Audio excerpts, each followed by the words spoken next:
Bismillahirrahmanirrahim. Assalamualaikum warahmatullahi wabarakatuh. Waalaikumsalam warahmatullahi wabarakatuh. Selamat pagi semuanya. Pagi. Selamat pagi semuanya. Pagi. Semangat pagi. Pagi. Luar biasa. Jadi ketika saya bilang selamat pagi, jawabannya pagi. Ketika saya menyampaikan semangat pagi, maka jawabannya pagi luar biasa. Bisa diulangi? Semangat pagi. Pagi luar biasa. Tepuk tangan buat kita semua.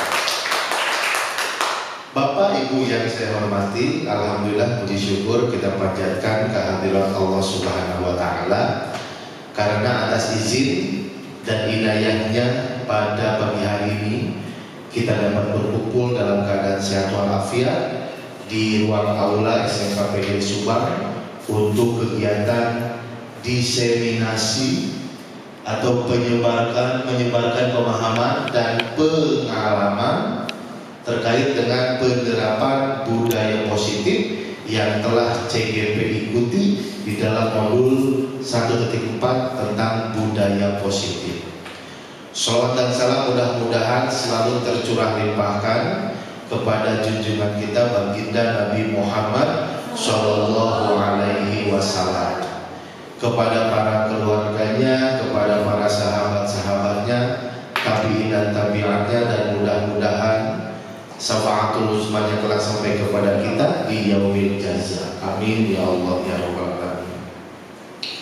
Bapak Ibu yang saya hormati, kami ucapkan terima kasih atas kehadiran Bapak Ibu karena telah menjadi undangan kami yang berkenan pada hari ini untuk hadir yang seharusnya sioganya Bapak Ibu istirahat atau mengerjakan aktivitas lain karena memang tidak ada jalur pengawas, tapi harus saya undang ke sini dan Bapak Ibu alhamdulillah mudah-mudahan tidak begitu terpaksa untuk hadir di dalam ruangan ini, karena apa yang akan kami sampaikan ini adalah suatu amanah dari kepala sekolah agar semuanya dapat mengetahui apa itu budaya positif, yang mana nanti ke depan diseminasi ini akan disampaikan kepada seluruh pendidik SMK PGRI Subang.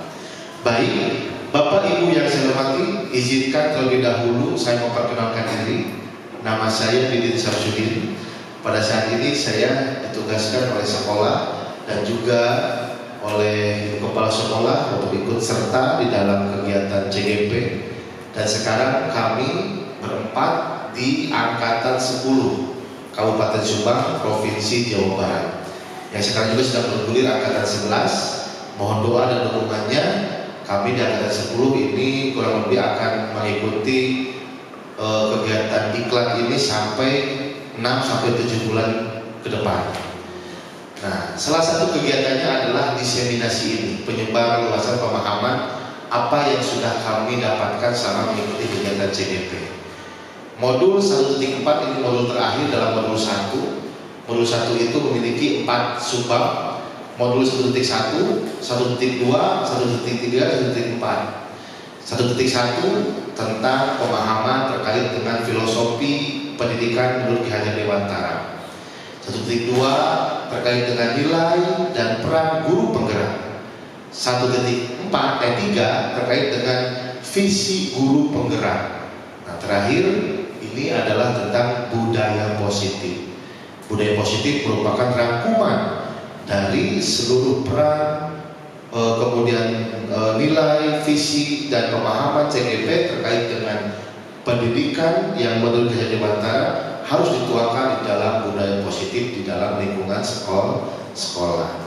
Baik, Bapak Ibu sekalian, sebelum masuk pada paparan materi, izinkan saya melaksanakan ice breaking terlebih dahulu agar supaya Bapak Ibu bisa terasah olah rasanya, olahraganya, olah pikirnya. Boleh ya? Boleh. Dalam ice breaking-nya saya akan menggunakan ice breaking yang mungkin sudah ada, tapi mungkin Bapak Ibu lupa atau tidak lupa, saya juga belum tahu ya. Clue-nya adalah 1 tahun 12 bulan. Ingat ya, Clue-nya adalah 1 tahun 12 bulan. Aturan mainnya, ketika saya mengajukan pertanyaan, maka Bapak Ibu mengangkat tangan terlebih dahulu, nanti saya tunjuk, kemudian Bapak Ibu berdiri. Jelas ya? Clue-nya 1 tahun 12 bulan. Aturan mainnya, saya mengajukan pertanyaan, Bapak Ibu yang tahu angkat tangan, kemudian nanti berdiri kalau saya tunjuk. Siap? Clue-nya 1 tahun 12 bulan. Ini olah pikir. Didin Syamsuddin pada bulan Desember pergi ke Denmark. Bulan Januari Didin Syamsuddin pergi ke Samarinda. Kemana Didin Syamsuddin pergi pada bulan Februari?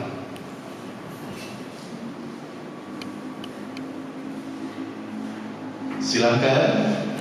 Clue-nya adalah 1 tahun 12 bulan.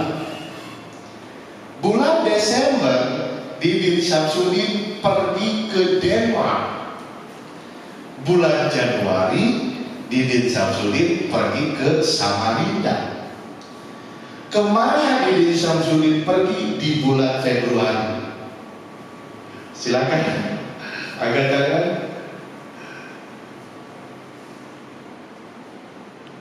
Ayo, sebut saja. Ini nama daerah ya. Daerah atau negara boleh. Karena Didin Syamsuddin sering travel. Ayo, silakan. Didin Syamsuddin sedang travel. Didin Syamsuddin bulan Desember pergi ke Denmark. Bulan Januari pergi ke Samarinda. Kemana Didin Syamsuddin pergi di bulan Februari? 1, 2, 3. Gak ada, yuk, Bu Siva. Kemana? Bulan Februari ke Tangerang. Salah. Kemana? Bu Maul, Bu Deda, Bu Deda jadi jawaban.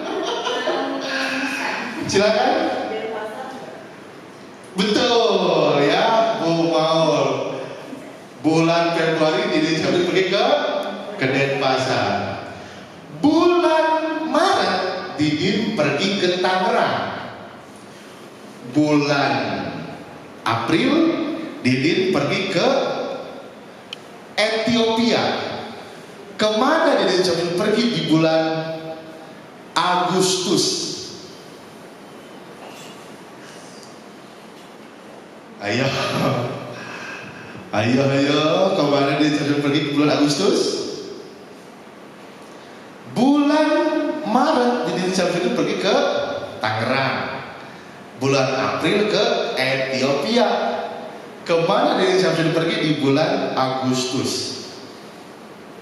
Didin Syamsuddin sedang jalan-jalan. 3, 4, 3, 2, 1. Jawabannya ke jawabannya ke Demak ya, Demak. Coba dari 2 pertanyaan tadi sudah ada benang merahnya. Dari clue yang saya sampaikan 1 tahun 12 bulan. Ini masuk kategori ice breaking olah apa? Olah pikir ya, olah pikir. Bapak Ibu tahu angka 1, 2, 3, 4 sampai 12? Huruf vokal depannya? 1 S. Bulan Januari berarti bulan ke? Bulan Februari bulan ke? Bulan Maret bulan ke? Oke. Baik, cukup ya. Sekarang kita olahraganya. Izin, ketika saya bilang selamat pagi, nah Bapak Ibu tepuk 1. Ketika saya bilang selamat siang, Bapak Ibu jangan tepuk, jangan kena nih. Ya. Ketika saya bilang selamat sore, Bapak Ibu tepuk 2. Jelas? Selamat malam. Tidur ya. Tidur ya. Selamat siang. Ulang izin. Selamat pagi. Selamat sore. Selamat sore. Selamat siang. Selamat siang. Selamat malam. Luar biasa, tepuk tangan. Cukup ya? Alhamdulillah. Itu 2 olah raga dan pikir yang bisa saya terapkan, mudah-mudahan nanti bisa diimplementasikan dalam proses pembelajaran di kelas ya. Baik Bapak Ibu sekalian, dalam konsep modul budaya positif itu memiliki beberapa subbab materi. Pertama, perubahan paradigma belajar. Yang kedua, disiplin positif. Yang ketiga, kebutuhan dasar manusia. Yang keempat, motivasi perilaku manusia. Yang kelima, posisi kontrol, keyakinan kelas, dan segitiga restitusi. Bukan segitiga resimah ya, segitiga restitusi. Baik, kita akan kupas satu persatu. Namun sebelum mengupas itu, saya ingin menyampaikan terlebih dahulu sekaligus mengajak dan mengingatkan Bapak Ibu terkait dengan tujuan pendidikan menurut Ki Hajar Dewantara. Boleh dibaca Ibu Deda? Oh ya, Bu Dea silakan. Apa tujuan pendidikan menurut Ki Hajar Dewantara? Menuntut segala kodrat yang ada pada anak-anak agar mereka dapat mencapai keselamatan dan kebahagiaan yang setinggi-tingginya, baik sebagai manusia maupun sebagai anggota masyarakat. Baik, terima kasih Ibu Dea. Menuntut segala kodrat yang ada pada anak agar mereka dapat mencapai, yang saya highlight itu 2, keselamatan dan kebahagiaan yang setinggi-tingginya, baik sebagai anggota individu, baik sebagai anggota masyarakat atau sebagai individu. Bapak Ibu memahami ini yang tersirat di dalam benak Bapak Ibu seperti apa? Menuntun ya. Bedakan antara menuntun dengan mendorong atau menarik atau memaksakan. Di sini di kalimat katanya adalah menuntun segala kodrat yang ada pada anak-anak. Perlu kita yakini dan percaya bahwa peserta didik kita, anak-anak kita memiliki kodrat alam dan zamannya masing-masing. Kodrat alam itu meliputi latar belakang lingkungan keluarga, latar belakang budayanya, latar belakang keluarganya, dan lain sebagainya. Itu kodrat yang dibangun oleh alam. Bahasanya, agamanya, itu kodrat alam. Adapun kodrat zamannya, anak-anak kita sekarang ada di fase anak-anak generasi Z, yang mana mereka setiap waktu, setiap menit, setiap detik pasti tidak akan lepas dari yang namanya gadget. Kita tidak bisa menghilangkan itu atau memisahkan itu. Maka seperti apa proses pembelajaran yang akan kita sampaikan kepada anak agar apa yang sudah melekat pada diri mereka sendiri kita tuntun, kita bimbing agar mereka mencapai tujuan dan agar mereka dapat mencapai keselamatan dan kebahagiaan. Maka di sini Ki Hajar Dewantara meminta kepada guru agar proses pembelajarannya berpihak pada murid. Student center. Ini yang sedang digalakkan sekarang di dalam kurikulum Merdeka. Bukan lagi memaksakan kehendak apa yang dimiliki guru agar peserta didik bisa, tidak seperti itu. Ya. Nah, Ini tujuannya. Jadi agar mereka dapat mencapai keselamatan dan kebahagiaan. Orang yang selamat, orang yang bahagia, insya Allah hidupnya tenang, happy, senang, gitu dan sebagainya ya. Baik. Ini perlu di-highlight oleh Bapak Ibu setiap Bapak Ibu masuk ke dalam kelas atau setiap Bapak Ibu berada di dalam sekolah. Prosesnya adalah menuntun. Baik, kita lanjutkan. Ini tadi ada paradigma baru di dalam proses pembelajaran. Ini salah satu budaya positif yang harus sudah mulai kita galakkan, yang harus sudah mulai kita terapkan. Paradigma baru pembelajaran dengan paradigma baru dirancang berdasarkan prinsip pembelajaran yang terdiferensiasi sehingga setiap siswa belajar sesuai dengan kebutuhan dari tahap perkembangannya untuk mewujudkan profil pelajar Pancasila. Di dalam paradigma baru pembelajaran itu, setiap proses pembelajaran itu dirancang, dirumuskan, diolah agar guru itu dapat menerapkan proses pembelajarannya sesuai dengan kebutuhan belajar peserta didik. Ada 3 aspek kebutuhan belajar peserta didik yang harus dipenuhi oleh guru. Aspek pertama dalam proses dalam kebutuhan belajar itu ada yang disebut dengan aspek kesiapan belajar. Aspek yang kedua yang disebut dengan aspek minat belajar murid, dan aspek yang ketiga yang disebut dengan profil belajar murid. Ini ada di dalam kebutuhan belajar peserta didik. Jadi dalam paradigma baru proses pembelajaran, seorang guru itu harus bisa memahami dan menguasai kebutuhan belajar murid, yang mana kebutuhan belajar murid itu di subbabnya ada 3 aspek tadi: aspek kesiapan belajar, aspek minat belajar murid, dan aspek profil belajar murid.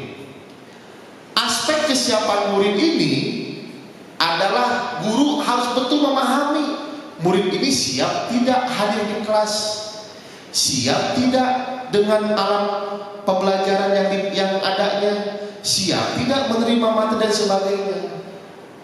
Minat guru murid ini minatnya dengan pembelajaran kita, minat dia apa, bakat dia apa, itu harus diketahui oleh guru. Profil belajar murid ini sebenarnya belajar mendengarkan, kinestetik, aktif gitu ya, atau membaca audio visual gitu ya, dan sebagainya. Itu profil belajar murid. Di ketiga aspek ini guru itu harus sudah siap di awal kelas sebelum menyampaikan materi terlebih dahulu.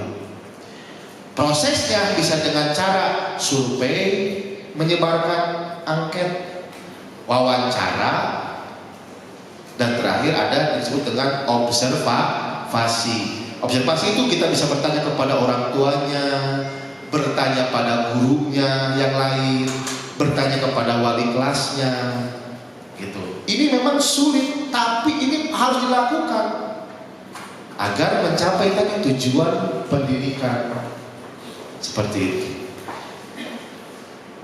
Nah, profil pelajar Pancasila yang Bapak Ibu ketahui ada berapa elemen atau dimensi di dalam profil pelajar Pancasila? Ada berapa, Bu Resi? 5, 4, 3, yang betul ada 6. Bisa disebutkan satu-satu? Baik, kita buka. Tara, ya. Profil pelajar Pancasila itu ada 6 dimensi atau 6 elemen agar peserta didik itu betul-betul menjadi pribadi Pancasila. Pertama, beriman, bertakwa kepada Tuhan Yang Maha Esa dan berakhlak mulia. Kira-kira kegiatan beriman bertakwa kepada Tuhan Yang Maha Esa dan berakhlak mulia ada tidak di sekolah kita? Apa contoh kegiatannya? Pembiasaan ibadah, sholat duha, apalagi sholawat, kemudian membaca yasin, membaca ayat-ayat suci Al-Quran sebelum proses pembelajaran.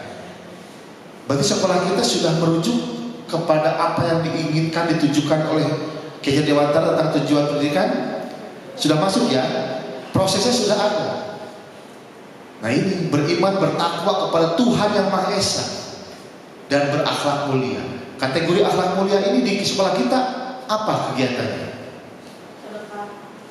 Ada kegiatan infak sodakoh.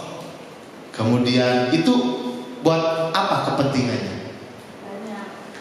Manfaat yang diambil oleh murid ketika dia bersedekah apa? Menumbuhkan rasa empati, peduli terhadap orang lain. Iya bagus, ikhlas ya, memberi tanpa pamrih, hanya karena Allah. Luar biasa, terima kasih Bu Deda ya. Nah, berkebinekaan global. Apa kegiatan yang ada di sekolah kita?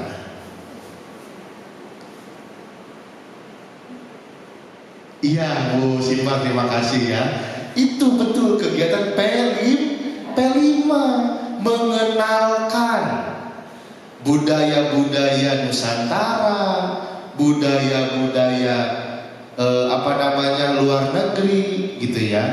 Kemudian di bahasa Inggris pun ada ya, tentang apa itu budaya dunia yang perlu dikenal oleh orang-orang kita agar bisa menjadi stimulan. Oh ini budaya yang baik, ini yang tidak baik. Oh ini budaya yang tepat diterapkan di budaya Indonesia, ini yang tidak tepat.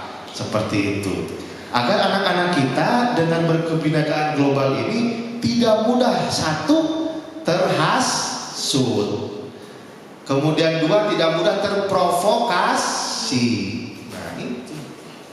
Agar setiap yang mereka terima informasi itu bisa dilakukan cek dan recheck terlebih dahulu.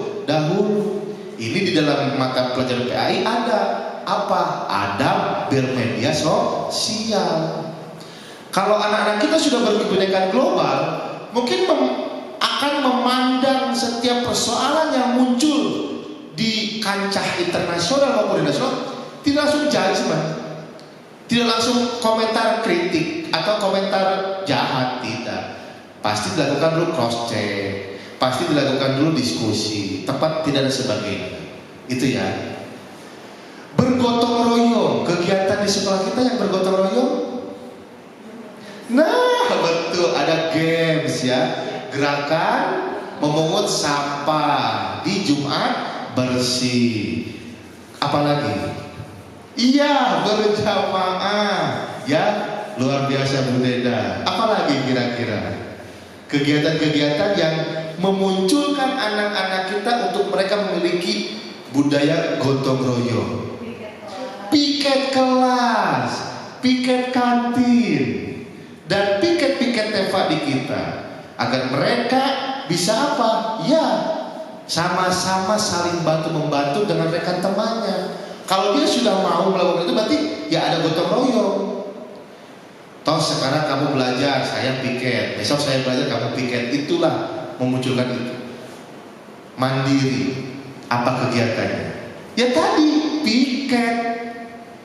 Kemudian piket kebersihan. Ya itu. Kemudian mereka sudah berani untuk menjadi seorang anggota OSIS, ikut terlibat organisasi. Itu kegiatan-kegiatan yang memunculkan nilai-nilai kemandirian pada peserta didik. Di Rohis apalagi ya, itu anak-anak belajar tagonian, rebana, haldro dan sebagainya. Itu bukan bekal buat kita, sebenarnya buat mereka, agar mereka kelak di masyarakat, apabila ada masyarakat yang membutuhkan, ya mereka siap minimal untuk menyampaikan pengalamannya, ngelatih dan sebagainya ya. bernalar kritis. Ya, berarti betul, kegiatan-kegiatan diskusi di dalam kelas. Mereka kita bimbing untuk melakukan diskusi. Kita ajukan pertanyaan pemantik. Mereka kritis. Pak, seharusnya bukan seperti itu udah bagus. Mereka terlibat di organisasi. Kemudian diberikan kebebasan oleh kesiswaan untuk menjadi panitia. Terlibat di dalam panitia P5, terlibat di dalam panitia kelas meeting, di dalam panitia apa itu yang kegiatan pramuka, diklatnya apa? Diklat, ya itu ya, diklat organisasi pramuka, OSIS, ROHIS dan sebagainya. Itu mereka akan memicu nalar kritis mereka antar sesama minimal.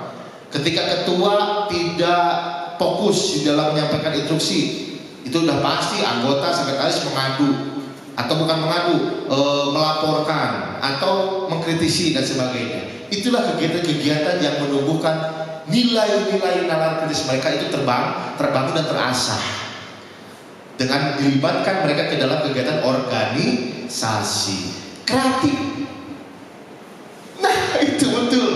Anak-anak yang terlibat di SPW, ya, itu kegiatan-kegiatan yang membangun kreativitas. Anak difasilitasi untuk membuat produknya kemudian dijual, ada secara daring, ada secara luring. Yang paling kreatif yang luring dong.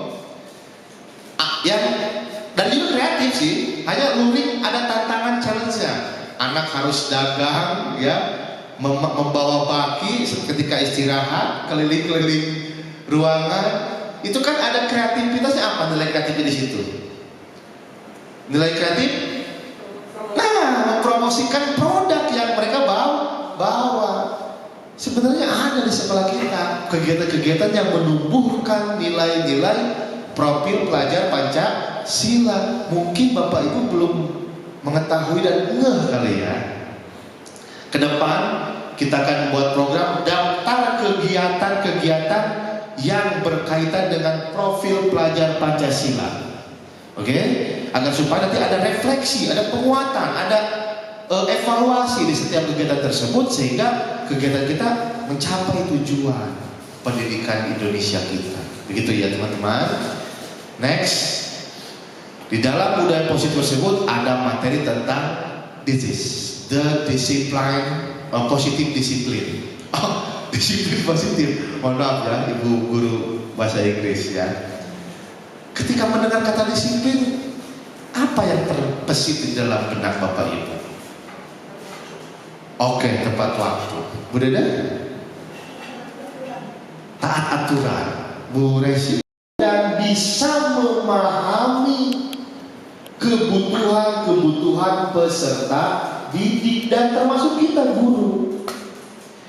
Jadi sebelum kita masuk ke kelas, berdiri di depan anak-anak, sebelum kita menyampaikan materi tentang biologi, fisika, kimia, matematika, teknik otomotif, teknik komputer, PAI, PKI dan lain sebagainya, pahami dulu kebutuhan dasar peserta didik, termasuk tadi di dalamnya kebutuhan belajar peserta didik dengan konsep dengan tadi kesiapan belajarnya, minat belajarnya, dan profil belajarnya. Termasuk kita sebagai guru, kita sudah terpenuhi belum di kebutuhan dasar kita? Saya pun ketika mengundang Bapak Ibu, saya sudah berpikir, Bapak Ibu pasti akan mendengarkan saya. Kurang lebihnya 1,5 jam, maksimalnya 3 jam. Pasti Bapak Ibu butuh minum, butuh nyemil, saya siapkan. Perlu di ruangan ber-AC biar nyaman, saya siapkan di ruangan ini. Kalau saya ajak Bapak Ibu ngobrol, menyampaikan ini di ruang guru, saya tidak memahami kebutuhan dasar Bapak Ibu nantinya. Yang ada Bapak Ibu kalabur dan sebagainya. Makanya saya siapkan snacknya, saya siapkan minumnya, agar Bapak Ibu merasa nyaman hadir di sini dan dimanusiakan. Walaupun Bapak Ibu, ya adanya ketika waktunya harusnya mengerjakan yang lain harus mendengarkan saya. Itu ya. Ada 5 kebutuhan dasar manusia secara umum. Ada 5 dasar kebutuhan manusia. Ini menurut pendapat ahli. Pertama, kebutuhannya bertahan hidup. Survive of live, ya. Struggle of life, ya. Kebutuhan hidup, apa saja yang menunjang kebutuhan hidup? 1, makan. 2, istirahat, tempat tinggal. Yang lain, pakaian. Untuk bertahan hidup ya, uang. Bagus, uang terus sih pas itu uang gitu ya. Gitu ya. Keluarga. Itu juga masuk kebutuhan bertahan hidup ya. Kadang ada orang yang udah apa ya? Saya udah pasrah deh, gak mau hidup lagi karena keluarga saya meninggal, anak-anak saya juga sama. Akhirnya mengakhiri hidupnya. Gara-gara tadi bertahan hidup penunjangnya udah gak ada, keluarga udah gak ada sebagainya. Itu juga ada yang seperti itu. Tapi ada juga yang pokoknya saya harus melanjutkan hidup. Banyak tokoh-tokoh yang kita tahu gitu ya, ketika anaknya, istrinya, keluarganya meninggal, tapi dia tetap harus melanjutkan hidup, gitu ya, demi keberlangsungan ya makhluk hidup yang lainnya, gitu. Ada yang harus bertahan hidup. Tapi yang pokok tadi, tempat tinggal, makan, minum, ya mungkin ada uang dan sebagainya, teman, gitu ya. Oke, itu kebutuhan dasar. Nah kalau murid yang perlu kita pahami tentang kebutuhan dasar mereka bertahan hidup. Kalau pagi-pagi kan kita tanya, udah sarapan dulu, ya? Gimana hari ini dikasih bekal nggak orang tua? Dikasih Pak. Enggak, kenapa? Ngobrol dulu. Bagaimana hari ini perjalanan dari rumah ke sekolah, jalan kaki atau pakai kendaraan pribadi? Pribadi Pak. Bensinnya ada Pak. Kita tanya dulu itu. Kita masuk dulu ke kehidupan anak, agar anak tadi bisa mendapatkan kebutuhan dasar yang nomor 2. Apa nomor 2 Bu Resi? Nah itu kasih sayang dan rasa diterima. Dengan kita bertanya kepada anak, nah bagaimana hari ini perjalanan kalian dari rumah ke sekolah? Ada kendala tidak? Ada Pak. Apa sok ceritakan? Tadi ketemu copet. Wah kita mendengarkan dengan seksama. Nanti dia hidup sendiri. Oh berarti alhamdulillah si guru menerima apa yang saya sampaikan. Mungkin itu jadi alasan ketika dia terlambat datang ke sekolah dan sebagainya. Mungkin itu jadi sebab akibat dia datang terlambat ke kelas dan lain sebagainya. Itu kasih sayang dan rasa diterima. Jangan kita langsung menjudge anak ketika datang terlambat, ya dimarahin dan sebagainya, tidak. Karena dengan masuknya budaya positif di dalam materi CGP ini, alhamdulillah jelek-jeleknya menyadarkan saya. Yang dulunya saya selalu intonasi nada tinggi ketika mentreatment anak agar anak itu bisa berubah seketika, ternyata itu merupakan cara yang fatal. Ketika kita treatment anak dengan bahasa yang kasar dan sebagainya, itu yang salah ya. Kemudian penguasaan, kebutuhan dasar anak, penguasaan. Bapak Ibu pernah menemukan anak itu di sekelas yang memiliki nilai tinggi kemudian dia murung? Pernah nggak? Di 10 TB contoh, si Tias nilai ulangannya tertinggi tapi dia murung. Pernah nggak? Nggak. Atau malah sebaliknya bahagia? Ada gitu ya. Nah, Bapak Ibu tahu nggak itu kebutuhan apa yang sedang si anak tersebut inginkan? Ya ini penguasaan.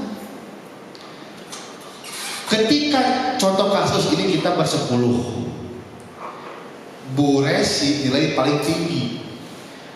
Diumumkan oleh saya dong, nilai tertinggi pada ulangan PAI adalah Ibu Resi. Bu Resi malah murung karena teman-temannya malah naon sih, so Peter lah dan marah. Bully lah kasarnya. Kita secara langsung bersepuluh ini sama halnya dengan menghilangkan hak atau kewajiban kita untuk dirasakan kebutuhan dasar penguasanya oleh Bu Resi. Bu Resi minimal seharusnya kita berikan apresiasi. Selamat kepada Bu Resi karena telah mendapatkan nilai 9 dalam ujian PAI. Teman-temannya mengapresiasi. Rasa senang Ibu Resi, rasa bahagia Ibu Resi merupakan kebutuhan dasar penguasaan bahwa Bu Resi mampu dan bisa mengikuti ujian PAI sampai mendapatkan nilai tertinggi. Jadi Bu Resi bisa menguasai teman-temannya, bisa menguasai mata pelajarannya, dibuktikan dengan dia mendapatkan nilai tertinggi. Itu kebutuhan dasar penguasaan. Oke. Dan akan salah apabila, mohon maaf, Bu Resi ngejek ya, karena dia merasa kebutuhan penguasaan saya harus terpenuhi. Bu Ati, makanya diajar atuh. Nah, nilainya berhasil 2, ya. Bu Peti semalam nilainya 3, ya, gitu. Itu kebutuhan dasar penguasanya terlalu over. Ayo malah pas saya nantinya bertengkar. Jadi guru perlu menengahi itu. Yang nilainya tinggi kita berikan aplaus dan apresiasi setinggi-tingginya karena telah berusaha sekeras-kerasnya untuk mendapatkan nilai tertinggi. Yang belum, nah dirangkul. Itu ya kebutuhan dasar penguasaan. Ini harus berlaku di di semua aktivitas kegiatan, gitu ya. Perlu pengakuan itu, Bu Resi itu si anak terhadap penguasaan yang dia kuasai. Tapi nanti ada nilai, apakah perlu kita kasih penghargaan atau reward atau seperti apa gitu, bentuk rewardnya ya. Baik. Kebutuhan dasar kebebasan. Di sini peserta didik itu tadi sesuai dengan kodrat alam dan zamannya, mereka membutuhkan kebutuhan dasar kebebasan. Kebebasan seperti apa yang mereka inginkan ini hanya bisa diketahui pada saat kita melakukan penilaian tahap awal, survei, wawancara, observasi. Ada anak yang ketika kita survei, wawancara, observasi, dia kebiasaannya untuk belajar, tapi pada saat harinya belajar dia malah lari-larian, membuat ngejailin temannya dan sebagainya ketika tidak ada guru. Nah, kebebasan yang ingin dia capai adalah kebebasan seperti ya tadi, bahwa dimanapun tempat dia belajar adalah tempat bermain. Itu contoh. Jadi kebebasan ini merupakan kebutuhan dasar bagi peserta didik agar jangan sampai kita memaksakan. Nah, hari ini kita belajar di perpus ya, geus nyaho anak teh gak buka perpus, ayo dibawa ke perpus. Pak, anak kritis nih, saya ingin belajarnya di lapangan agar supaya bisa mendapatkan udara yang bebas, udara yang segar. Ya Bapak Ibu, ayo aja, ayo. Nah, itu kebanyakan anak ketika belajar, Pak, belajarnya tong ceramah wae Pak. Nah, kalau bisa belajarnya kita nonton video dan sebagainya, ya kita aja, kita tutup, kita arahkan.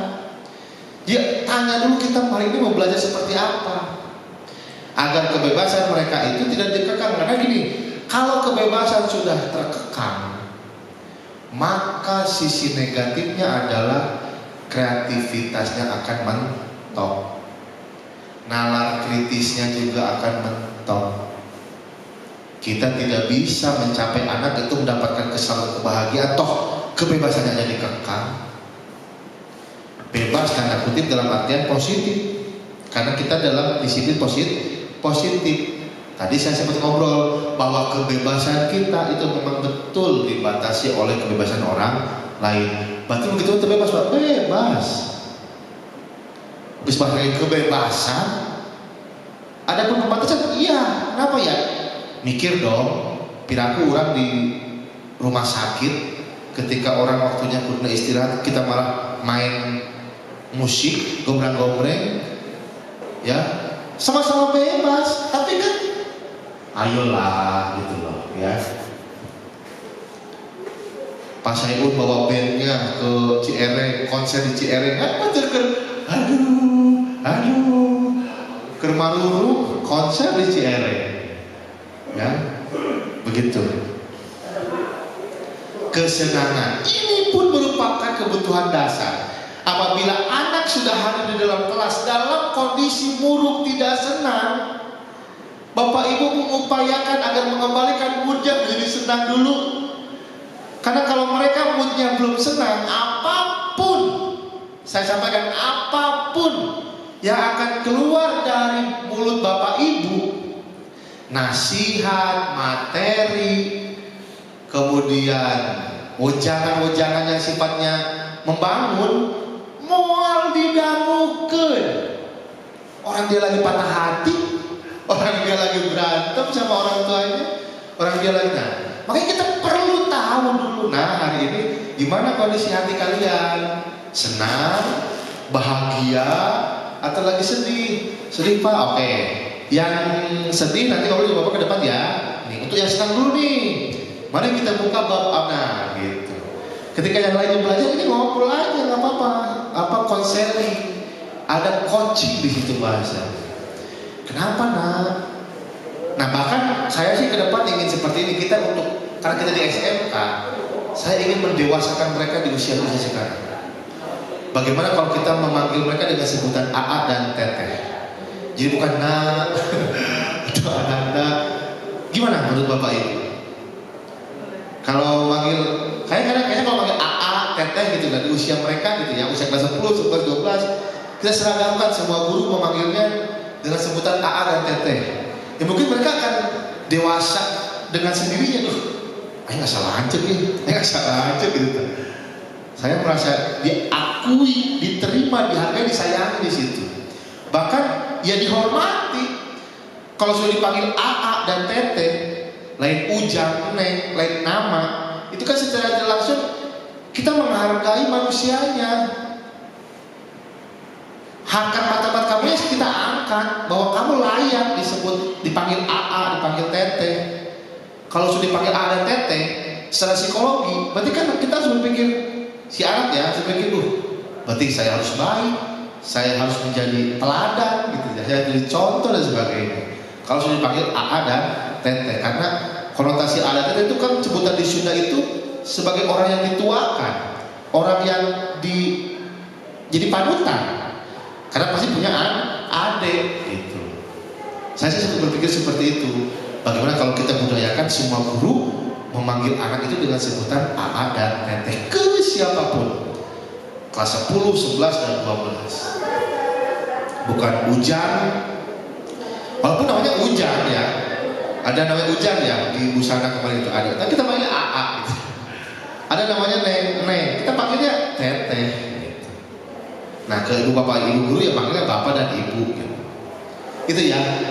Kesenangan ini perlu kita tahu, kita paham agar jangan sampai kita salah langkah di dalam mengambil kebijakan. Anak lagi muruk, hayo kurang sih hafalan. Itu kan kebijakan yang kurang tepat gitu loh ya. Ketika mengambil proses pembelajarannya menghafal, anak dalam kondisi tidak senang, tidak bahagia hatinya gitu. Baik, selanjutnya Bapak Ibu sekalian, ada motivasi perilaku manusia. Motivasi ini merupakan dorongan yang timbul pada diri seseorang secara sadar atau tidak sadar untuk melakukan suatu tindakan dengan tujuan tertentu. Nih ya, motivasi merupakan dorongan yang timbul pada diri seseorang, pada diri Bapak Ibu, pada diri saya, pada diri kita semua. Nah, motivasi ini ada 3 motivasi yang dirangkum. Pertama, motivasinya menghindari ketidaknyamanan dan hukuman. Ini motivasi perilaku manusia ya. Kenapa dia melakukan itu? Karena ingin menghindari ketidaknyamanan dan hukuman. Yang kedua, mendapat imbalan atau penghargaan dari orang lain. Yang ketiga, menghargai nilai-nilai kebajikan diri sendiri. Saya ajukan pertanyaan, apa kira-kira di kelas yang Bapak Ibu ajar, ampuh anak didiknya ketika melakukan sesuatu, ini ada pada motivasi yang mana? 1, 2, atau 3? Anak-anak kita deh. Kebanyakan 1 ya, menghindari ketidaknyamanan dan hukuman. Apa contoh yang ada yang Bapak, yang Ibu mau rasakan? Jadi kalau misalnya satu kata pelajaran itu, sayanya sendiri kadang lebih ke nilai. Kalau misalnya menurut nilainya berulang ya. Jadi mereka semangat karena takut itu bukan dari dirinya juga. Jadi kita Bu Mao dalam treatmentnya itu ya tadi sudah ditentukan, yang mengerjakan dapat nilai, yang nggak mengerjakan tidak dapat nilai, sehingga mereka ya ini oke. Kalau Bu Feti apa kasus di kelas yang tidak didapatkan ketika anak menghindari ketidaknyamanan dan hukuman? Oh, wali kelas ya, dihukum. Oh iya, wali kelas ketika memberikan treatment yang tidak piket dapat hukuman, yang piket tidak dapat hukuman. Oke. Kalau Bu Peti, Bu Resi, di sini mendapat imbalan atau penghargaan dari orang lain, pernah ada kasus di kelas?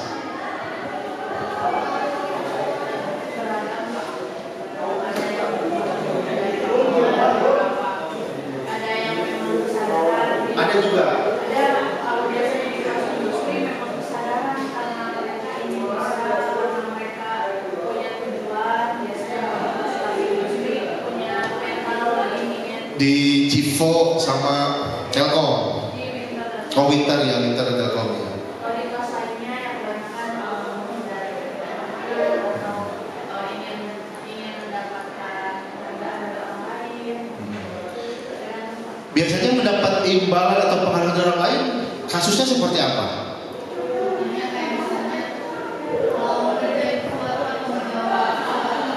Permen, oh si bintang. Oh, menggunakan bintang berarti ya, iya. Jadi mereka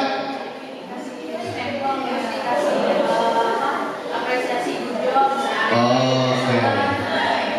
Jadi masih muncul secara ekstrinsik ya. Nah, kita guru-guru itu diharapkan ini masuk ke dalam tahapan ketiga, agar apa yang mereka lakukan, apa yang mereka kerjakan itu munculnya menghargai nilai-nilai kebajikan diri sendiri. Murid melakukan disiplin diri karena sadar akan nilai kebajikan pada dirinya. Ini merupakan motivasi intrinsik yang tadi Bu Resi sampaikan, mungkin baru ada di kelas industri ya. Karena mereka muncul motivasi dalam dirinya bahwa saya harus menjadi pribadi yang baik nanti di perusahaan, bahwa saya harus menjadi karyawan yang baik nanti di perusahaan, sehingga mereka melaksanakan kegiatan tersebut muncul dari diri sendiri. Berarti ada di sekolah kita ya. Oke. Berarti di kelas kita ada kelas industri Alfa, ada kelas industri Winter dan Telkom. Mudah-mudahan nanti yang ketiga kelas itu bisa mengimbaskan kepada yang lainnya ya. Atau mungkin ya solusinya ya kita buat aja semua kelas industri gitu ya, agar mereka bisa memunculkan diri sendiri. Nah, motivasi perilaku manusia ini perlu Bapak Ibu pahami juga. Coba kali-kali tidak ada bahasa besok dihukum ya, yang tidak piket, gak ada gitu dulu. Kira-kira Bapak Ibu pantau seminggu itu, gak ngomong gak apa, cukup catat. Oh, hari ini yang piket sertifikat ini udah. Besoknya lihat lagi, checklist lagi. Besoknya lihat lagi, checklist lagi. Nanti kita evaluasi di akhir baru masuk. Nah, ternyata kalian selama seminggu ini Ibu pantau gitu ya, mendapatkan hukuman dan tidak mendapat hukuman, itu menjadi motivasi esensi kalian ya. Ketika kalian tidak disuruh, tidak mengerjakan. Ketika disuruh, nanti itu dievaluasi. Coba, ya kita coba. Oke? Nah, di sini ada konsep disiplin, identitas gagal. Konsep disiplin identitas gagal, Bapak Ibu, itu ada dua, hukuman dan penghargaan ternyata. Jadi tidak semua yang kita berikan penghargaan kepada anak dalam bentuk barang atau apapun itu menjadi disiplin, konsep disiplin yang positif. Ternyata ada gagalnya. Nah, ini kalau kita berikan hukuman, otomatis pasti kita akan memberikan rasa sakit kepada anak, menyakitkan.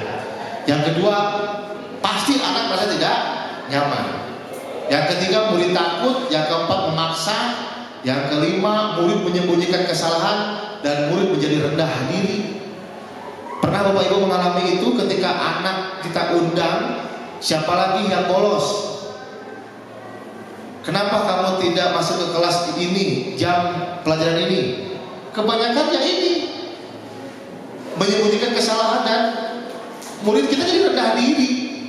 Kenapa? Karena malah banyak melakukan kebohongan, malah banyak melakukan kerugian bagi dirinya sendiri ketika hukuman yang kita gunakan, ketika hukuman yang kita tegakkan dalam konsep mendisiplinkan peserta didik.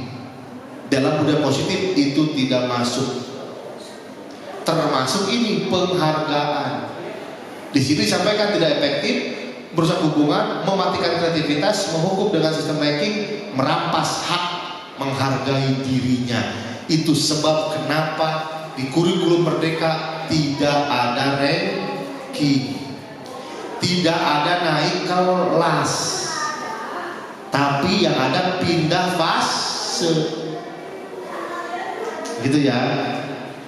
Mungkin kita sempat kaget awal-awal kurikulum Merdeka. Kenapa sih ranking?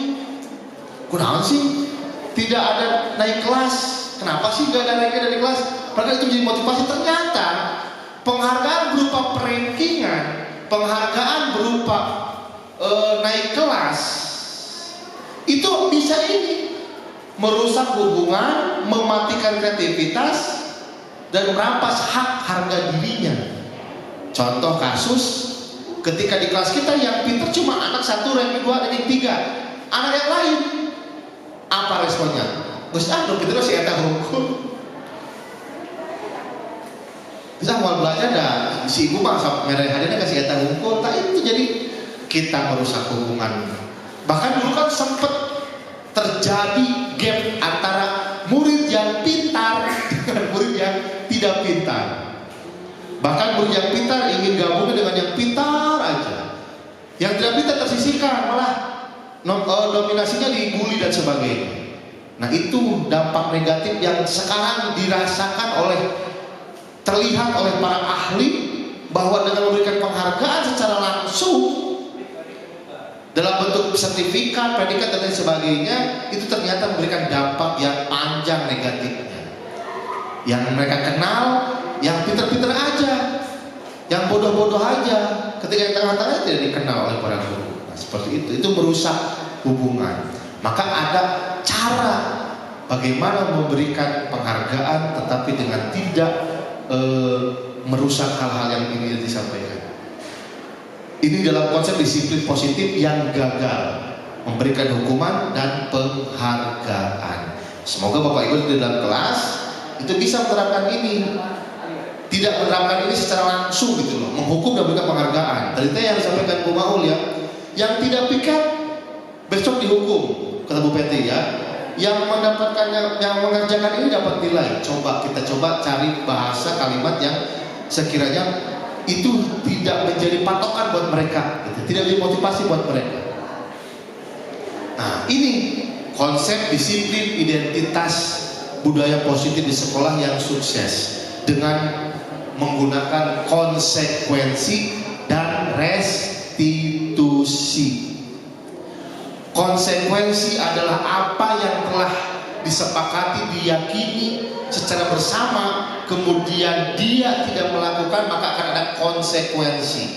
Jadi pengubahan bahasa dari hukuman menjadi konsekuensi agar mereka punya tanggung jawab. Nah, di sini penguatan jangka pendek perlu monitoring berkelanjutan prosesnya itu ya. Ada stimulus dan respon, murid menghormati peraturan, kemudian kehilangan waktu untuk merenungi kesalahan. Jadi kebanyakan orang yang ketika dihukum, anak ketika dihukum itu kebanyakan merenung lama, depresi, ya, kemudian dia jadi downgrade lah harga dirinya. Aduh, orang dihukum ku si bapak anu, ku ibu anu, lama. Tapi kalau menggunakan konsep konsekuensi itu akan hilang waktu untuk merenungi kesalahannya, bahwa bahkan akan muncul motivasi untuk memperbaikinya. Nah, dengan ini yang kedua dengan restitusi, memperbaiki kesalahan tapi dengan cara solusi dan cara memperbaikinya muncul dari peserta didik.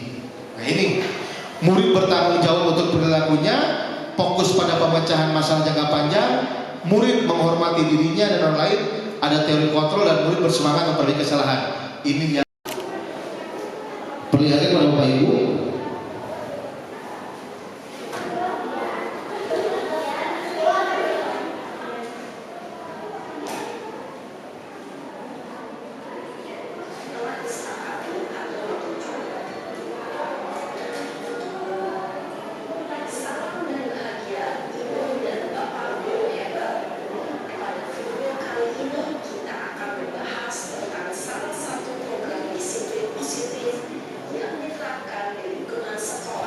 Mohon disimak ya, ada 10 menit.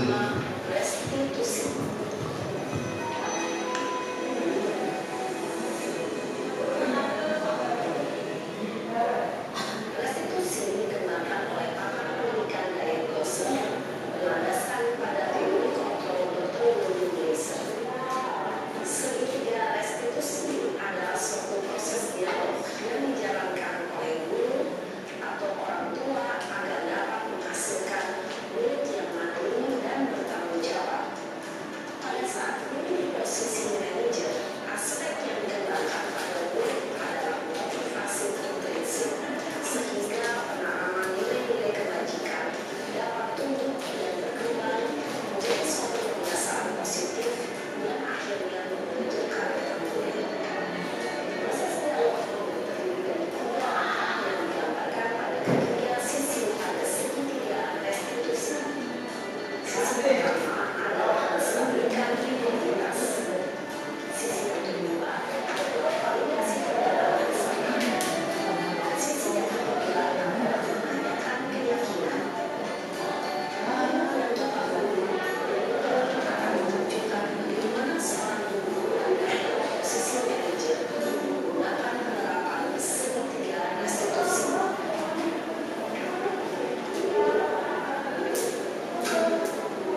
dengan bersabar, menganggap benar, berpikir bahwa selanjutnya.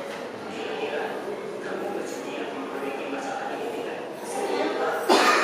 Memperbaiki masalah ini, kamu akan menjadi seperti apa?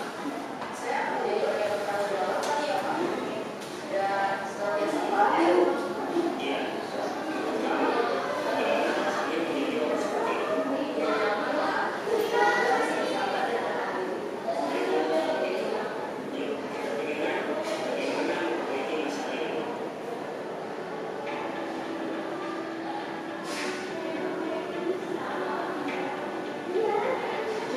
Bapak guru hebat. Baru saja kita menyaksikan contoh bagaimana seorang guru berada dalam posisi manajer menggunakan penerapan segitiga restitusi. Mari kita bahas satu persatu. Pada sisi pertama, menstabilkan identitas berdasarkan pada prinsip bahwa membuat kesalahan adalah bagian dari proses pembelajaran. Sisi pertama dari segitiga ini berperan menggeser identitas murid dari identitas gagal ke identitas sukses. Yang sedang dikatakan membahas atau menanggung saat itu sedang mengalami identitas gagal. Bila kita memilih lawan, maka posisinya tidak akan berubah.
Luar biasa, terima kasih si pemateri ya. Terima kasih telah menyimak Bapak Ibu sekalian. Nah itu tadi. Ini saya ambil contoh posisi sebagai manajer. Sebenarnya ada 5 posisi kontrol. Mari kita lanjutkan. Konsep disiplin pendekatan restitusi. Nah, sebuah cara menanamkan disiplin positif pada murid.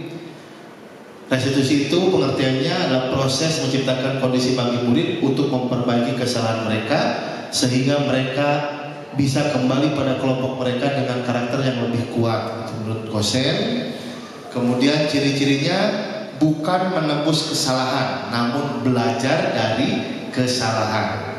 Memperbaiki hubungan, tawaran bukan paksaan. Menuntut untuk melihat ke dalam diri, mencari kebutuhan dasar yang mendasari tindakan, fokus pada karakter, menguatkan dan fokus pada solusi. Ini ya pengertiannya. Perbedaannya, contoh kasus, siswa sering tidak mengerjakan PR. 3 cara menyelesaikan masalah dengan hukuman, konsekuensi dan restitusi.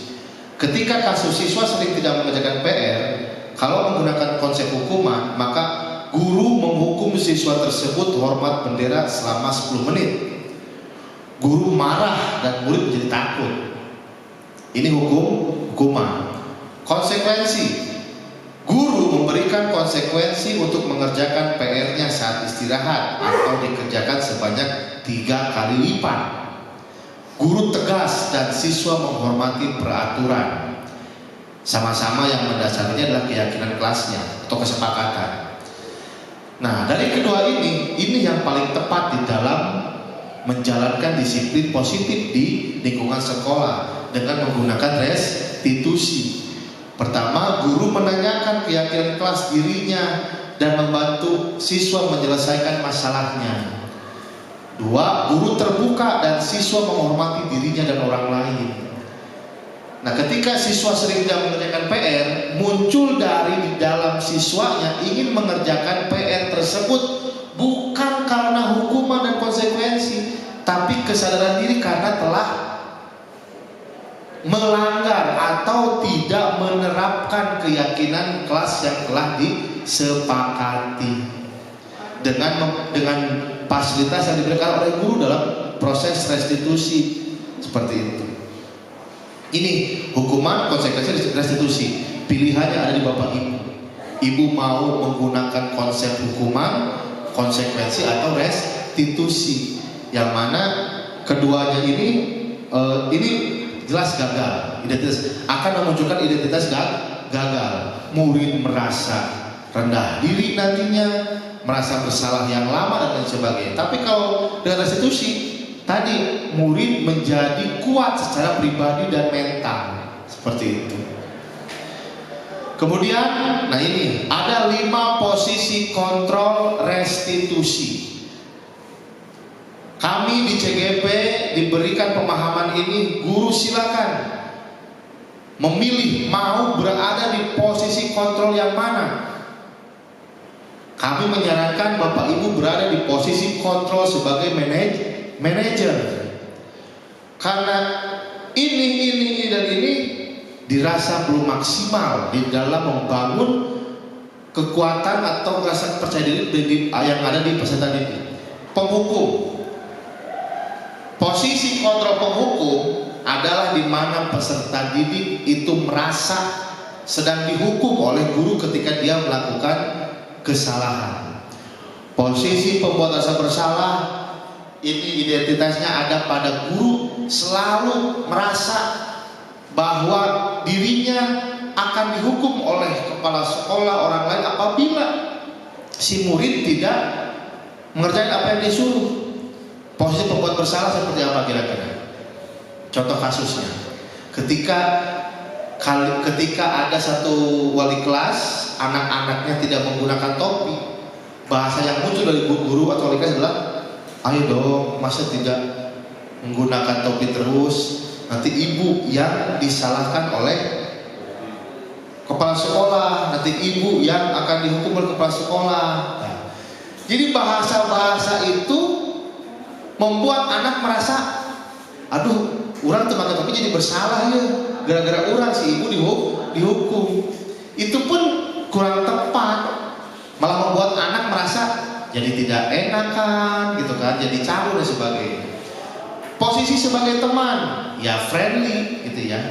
Tapi ini ada negatifnya ketika kita terlalu dekat banget, ketika guru kurang paham di dalam menjalankan posisi kontrol sebagai teman, yang ada bukan taklim, bukan enggan, bukan hormat, yang ada malah tidak hormat karena seolah-olah masa teman gitu ya.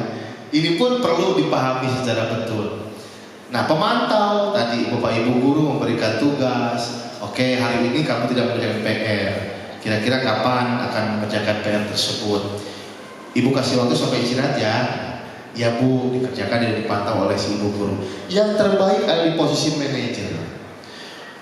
Guru itu merangkul, menuntun dan membimbing agar persoalan yang dihadapi oleh murid itu bisa mendapatkan jalan keluar yang terbaik, yang bahkan muncul dari diri peserta didik itu sendiri, tidak dari ekstrinsik orang lain, tidak dari gurunya, tidak dari temannya, tidak dari kalau orang tengah jaga PR, orang si dihukum kukolot dan sebagainya, tidak, tapi muncul dari dalam diri sendiri bahwa dengan dia berdisiplin, dengan dia bertanggung jawab, ini bekal bukan dirinya sendiri di masa yang akan datang. Kami menawarkan pilihan dari Bapak Ibu, tapi saya menyarankan agar Bapak Ibu mulai menjadi pribadi dengan posisi kontrol manajer di dalam proses menyelesaikan persoalan kepada peserta didik. Penghukum ini nada bicaranya dominan tinggi.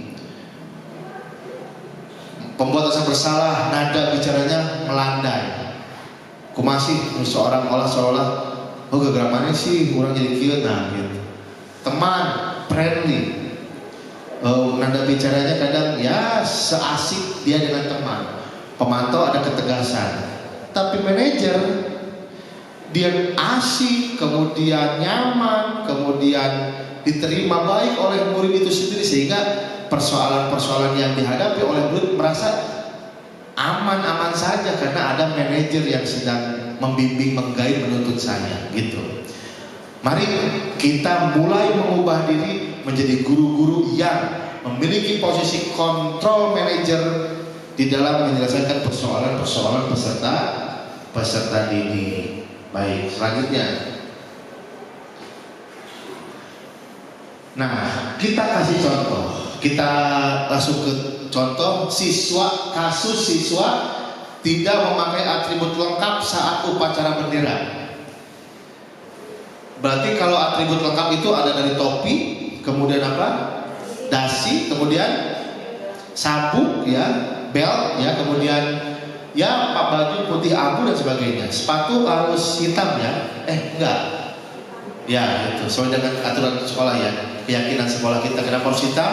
Karena agar supaya tidak terjadinya ketimpangan sosial. Lamun kabayang dibebaskan budak sapatuna, ada yang Nike, ada yang ada Jordan dan sebagainya, sudah pasti akan memunculkan persoalan baru. Nah, sebagai penghukum, ketika siswa tidak memakai atribut lengkap saat upacara bendera, patuhi aturan sekolah, lalu berdiri di barisan, pakai tanda seru, otomatis nadanya tinggi. Mana topinya? Ya, kita tidak bisa memungkiri, memang ada terus ya penghukum, pembuat rasa bersalah, ini melandai. Berapa kali sih ibu harus bilang, memberitahu kamu, ibu kecewa sama kamu. Jadi anak menjadi apa ya, objek yang merasa bersalah dia. Sering ibu-ibu guru nih, kalau kamu udah berapa kali sih dibilangin ibu kecewa sama kamu, udah SK ketiga sampai ke ibu kepala sekolah. Nah, kita hindari itu ya. Teman, ayolah yang tertib, buat ibu bangga kali ini tidak ada apa-apa kamu salah, minggu depan kamu lengkapi ya gitu. Jadi ada bahasa ayolah yang tertib, buat ibu bangga, buat bapak bangga gitu. Hari ini oke, kamu tidak masalah, tidak lengkap, minggu depan lengkap, oke? Nah, jadi buat bapak ibu bangga. Pemantau, kamu sudah melanggar apa peraturan dan konsekuensinya tadi ya. Menanyakan konsekuensi ketika tidak tidak tertib di dalam memakai atribut lengkap. Nah, beda kalau dengan manajer. Apa kamu tahu kesalahanmu? Tanya heula. Apa tahu kesalahannya? Kenapa dipanggil ke sini? Gitu kan. Kira-kira bagaimana kamu memperbaiki kesalahan ini? Jadi cara kemudian solusi yang ditawarkan datang dari peserta didik, muncul dari dirinya sendiri. Itu ya bedanya penghukum, pembuat asal bersalah, teman, pemantau, dan manajer. Bapak Ibu, setelah mendapatkan pemahaman ini 2 minggu, minggu kemarin dari Bu Haja Siti Umi dan Pak Bambang, minggu ini dari Bu Abel dan saya, mudah-mudahan di semester yang akan datang kita bisa merubah diri kita semua agar minimal menghindari posisi penghukum dan pembuat rasa bersalah. Mari kita mulai dengan posisi teman, pemantau, dan kita sambil belajar menjadi pribadi dengan posisi control manager di dalam menyelesaikan persoalan-persoalan di sekolah maupun di kelas.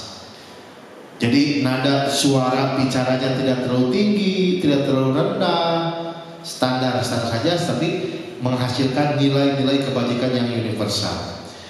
Oke, tadi ditanyakan soal keyakinan di dalam manajer, posisi manajer. Apa keyakinan yang tidak diterapkan oleh kamu, nak?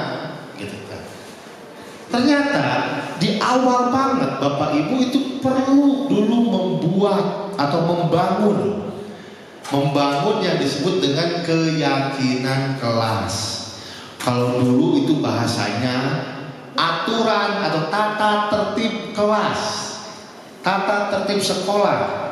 Dengan masuknya budaya positif yang digaungkan di dalam kurikulum Merdeka, ada pergeseran makna dari tata tertib dan aturan menjadi keyakinan.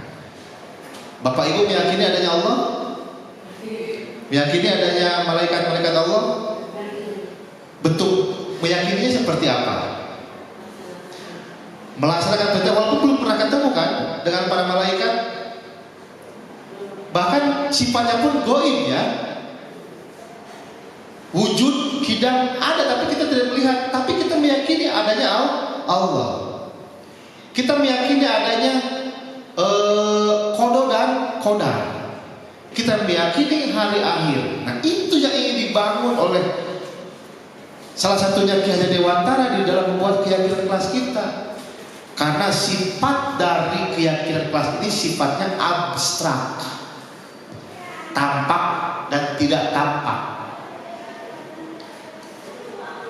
Yang namanya abstrak, ya kita harus yakin bahwa surga itu tempat paling indah. Indah itu seperti apa sih? Kan beda-beda gambaran indah. Ya, Bapak Ibu yakin bahwa bidadari itu adalah makhluk Allah yang paling cantik. Tapi kan kita tidak tahu gitu ya. Tapi kita yakini. Nah, sama seperti itu dalam proses membuat keyakinan kelas. Di sini, mengapa kita memilih keyakinan kelas bukan peraturan kelas? Nah, karena kita memiliki peraturan tentang penggunaan helm. Oke, nah itu trik prolog awalnya.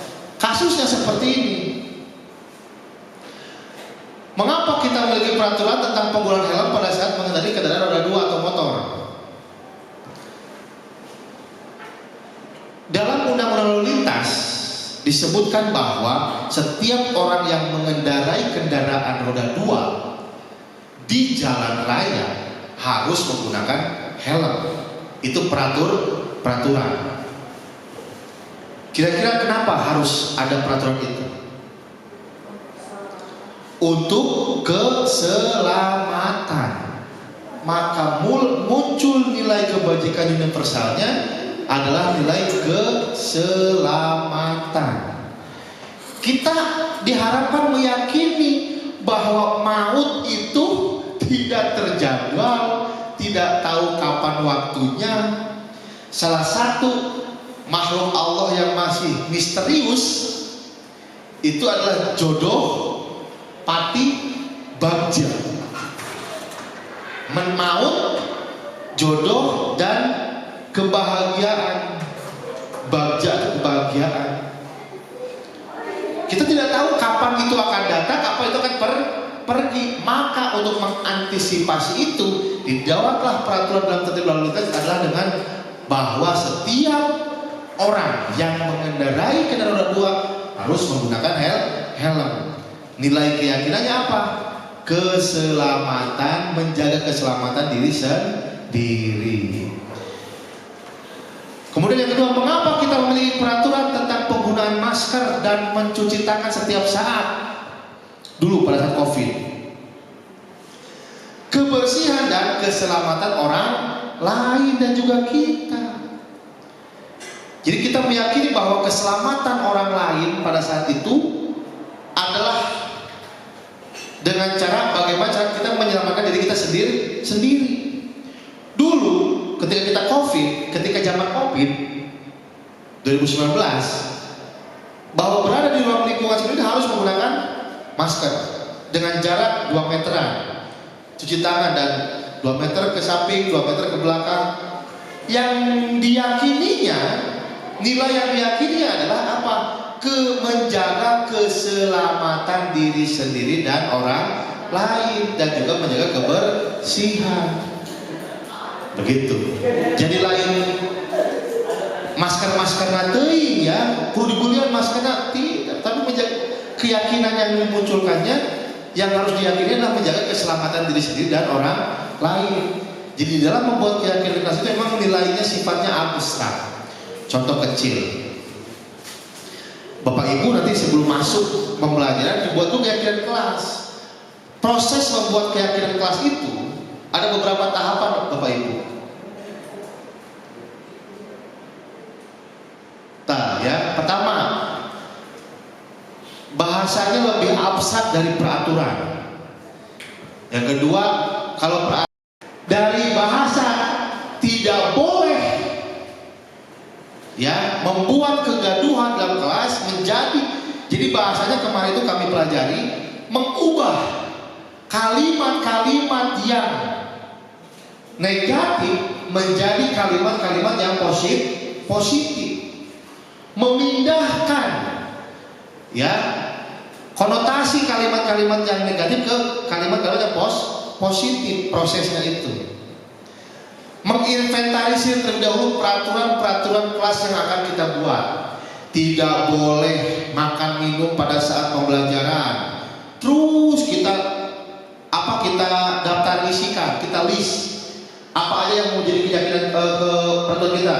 Tidak boleh datang terlambat, tidak boleh menggunakan HP pada saat pada saat pembelajaran, tidak boleh ini, tidak boleh itu, sebagainya. Harus ini, harus itu, dan sebagainya. Kita kumpulkan dulu semua kalimat-kalimat, kata-kata terkait dengan peraturan kelas. Dari situ baru kita pindahkan menjadi kalimat abstrak. Ya, yang tadi ada bahasa tidak boleh terlambat datang ke kelas. Kita ubah menjadi sebuah keyakinan. Apa? Guru dan murid berupaya datang tepat waktu. Itu harus kita yakini bahwa datang tepat waktu itu menjadi sebuah keyakinan yang harus kita jalankan di dalam proses mendisiplinkan budaya positif. Kemudian, dari kalimat tersebut dibuat jadi pernyataan yang universal, pernyataan yang diakui oleh seluruh manusia. Tidak boleh buang sampah sembarangan. Kita buat kalimatnya menjadi menjaga kebersihan lingkungan. Murid dan guru menjaga kebersihan lingkungan. Di dalamnya tidak boleh coret-coret tembok, tidak boleh buang sampah sembarangan, tidak boleh, apalagi coret-coret bangku meja. Itu sama dengan nilai kebajikan universal yang menjaga kebersihan lingkungan. Tadi ya, dibuat dalam bentuk positif, memindahkan dari kalimat-kalimat negatif ke dalam bentuk positif. Kemudian kalimatnya, keyakinannya sedikit aja, tidak perlu banyak-banyak, karena akan mencakup banyak poin di situ. Murid dan guru menjaga ketertiban kelas. Guru dan murid menjaga kebersihan kelas. Guru dan murid bertanggung jawab terhadap tugasnya masing-masing. Cukup 4 atau 5 saja. Nanti mudah diingat, dibuat, dipajang. Nanti terakhir bermain peran, berbagi peran murid dan peran guru. Kemudian kita uraikan kegiatan yang tampak dan tidak tampak. Kalau yang tampaknya adalah menghormati orang lain, kegiatan yang tidak tampaknya apa? Tampak itu yang terlihat baik positif, yang tidak tampak yang terlihat tapi negatif. Kalau yang positifnya adalah menghormati orang lain, yang tidak tampaknya berarti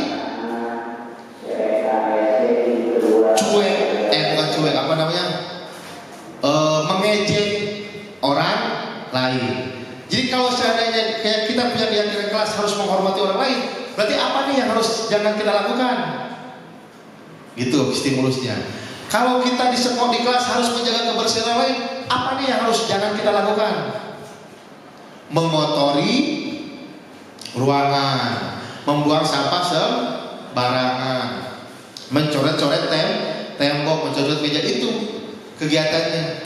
Jadi kita uraikan, kita beri pemahaman kepada mereka. Oke, tersusun sudah kegiatan keyakinan kelas.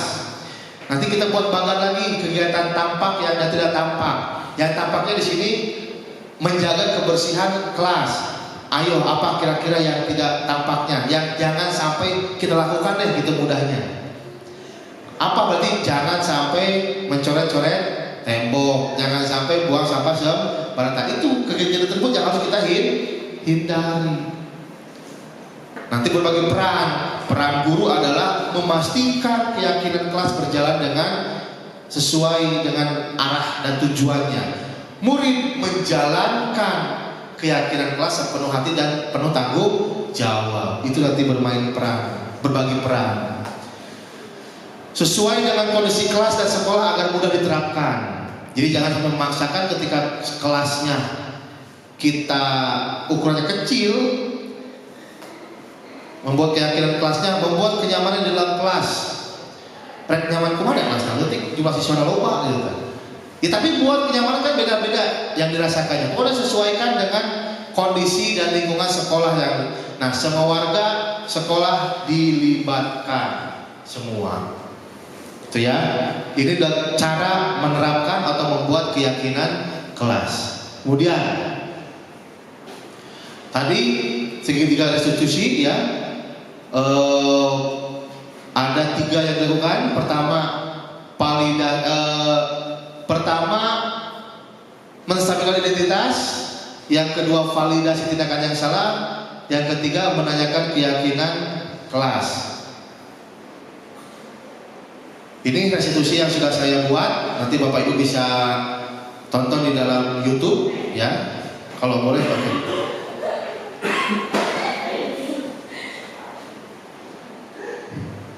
Kita tonton sebentar ya, karena ada 3 menit. Ini sebagai tugas yang sudah saya kerjakan.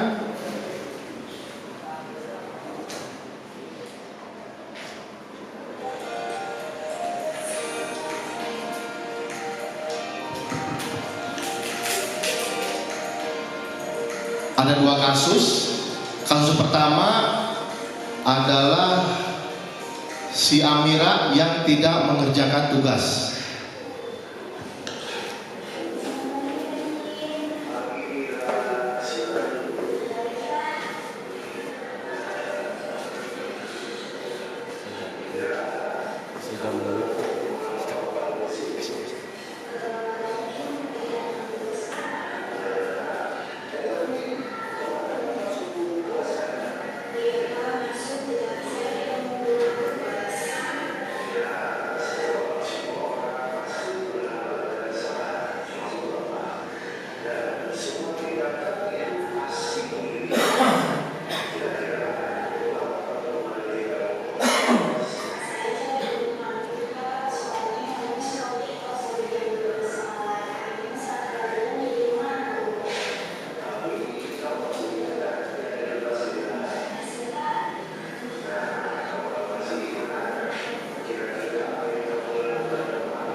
Iya.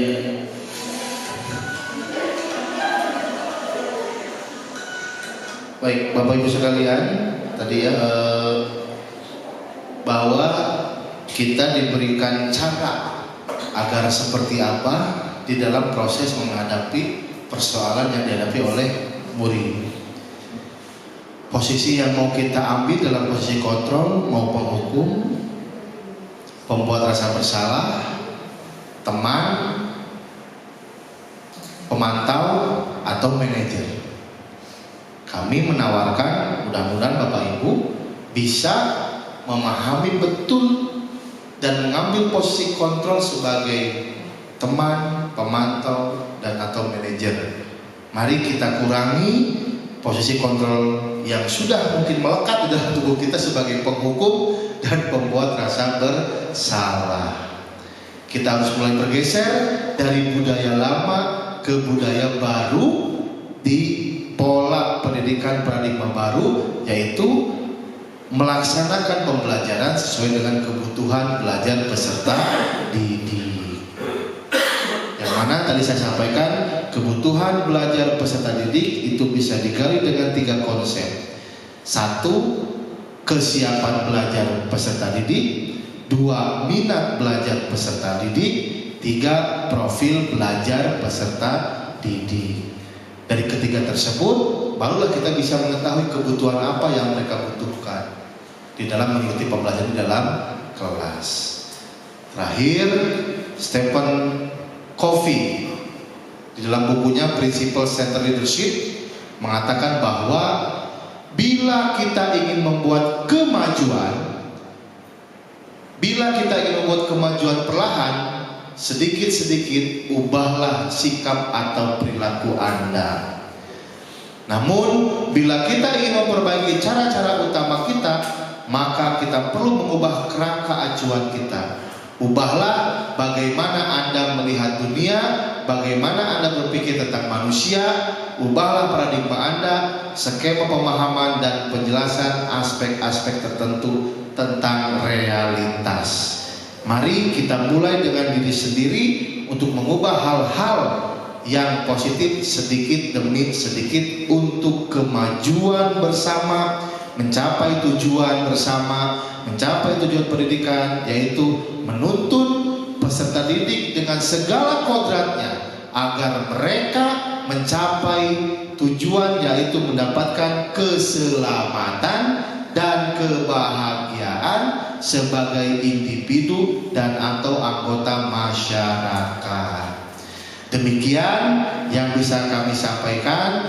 Mohon maaf apabila ada kekurangan. Namun sebelumnya boleh mengisi dulu refleksi yang nanti akan saya bagikan melalui Google Form yang akan saya berikan Bapak Ibu sekalian. Terima kasih. Salam guru hebat. Salam kemajuan. Mari bersama kita bergerak, tergerak, dan menggerakkan. Wassalamualaikum warahmatullahi wabarakatuh.